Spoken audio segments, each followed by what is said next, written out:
Let's now bring in Glenn Ignacio, military expert and retired Air Force Special Operations Commander. Glenn, good morning and thank you for your time here on CTV News Channel. We appreciate it. Absolutely. Good to be back with you. Good morning. So there is a blame game going on at the moment on why the truce ended, and the renewing of this fight has already seen a huge loss of life, according to Hamas Health Ministry. What's your assessment on the next few days to come as people continue to seek shelter?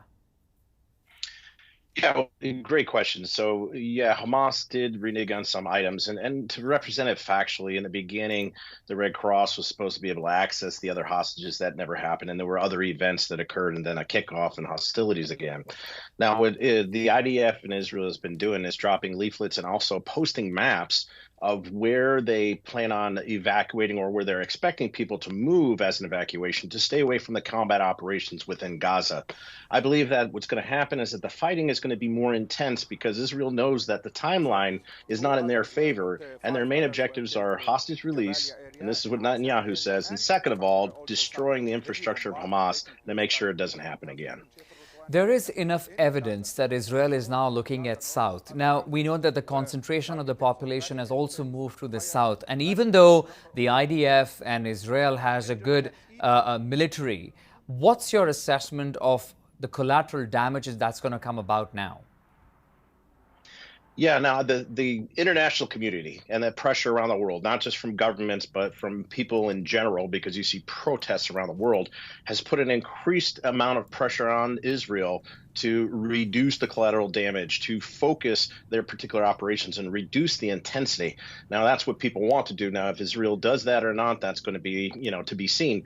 But what they're going to have to do is be much more precise because there are so many people that have been hurt, displaced, and the humanitarian effort is significant. So Israel's going to be much more pinpointed, but I know they're going to be much more intense because, like I said, the timeline and the time that this goes on is really against them.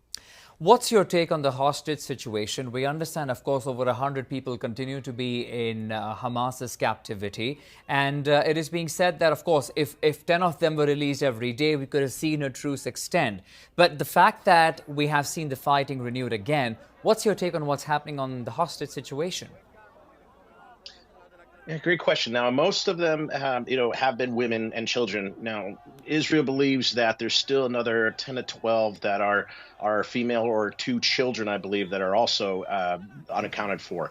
So, but most of the hostages are men, and they always said that they were going to release women and children first.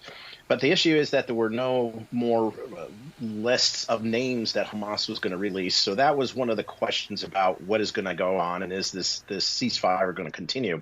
And then there was the rocket attacks, multiple attacks, and basically this thing tripped off again. We knew it was going to happen. We just didn't know when. So there's still indirect negotiations going on between Qatar and the United States and others indirectly with Hamas. And again, the focus will be getting the hostages out.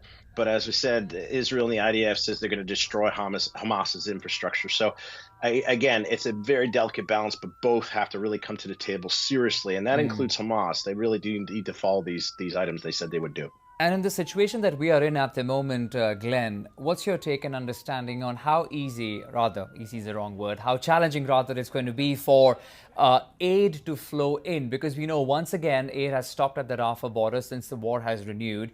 But the fact that it is so important and necessary at the moment for children and women especially, is there a possibility, you think, that aid could still flow in? Yes, I do believe that that's going to happen again, and to the level, we will see. But yeah, the humanitarian effort is the biggest issue because this is collateral damage. The numbers that are released could be pure civilians. They could be Hamas militants as well. That's always a question. But I believe most of these operations the IDF is focusing on are going to be further to the south. And that's also where the humanitarian aid comes in. So I think there's going to be clear communication and there really has to be delicate to make sure nothing happens to this aid. But it really does have to continue. And right now it has stopped. And so let's look forward to that opening up and helping those people that are not part of the conflict directly. All right. Glenn Ignacio, military expert and retired Air Force Special Operations Commander. Always great to have you on the program, Glenn. Thank you for your time. Thank you.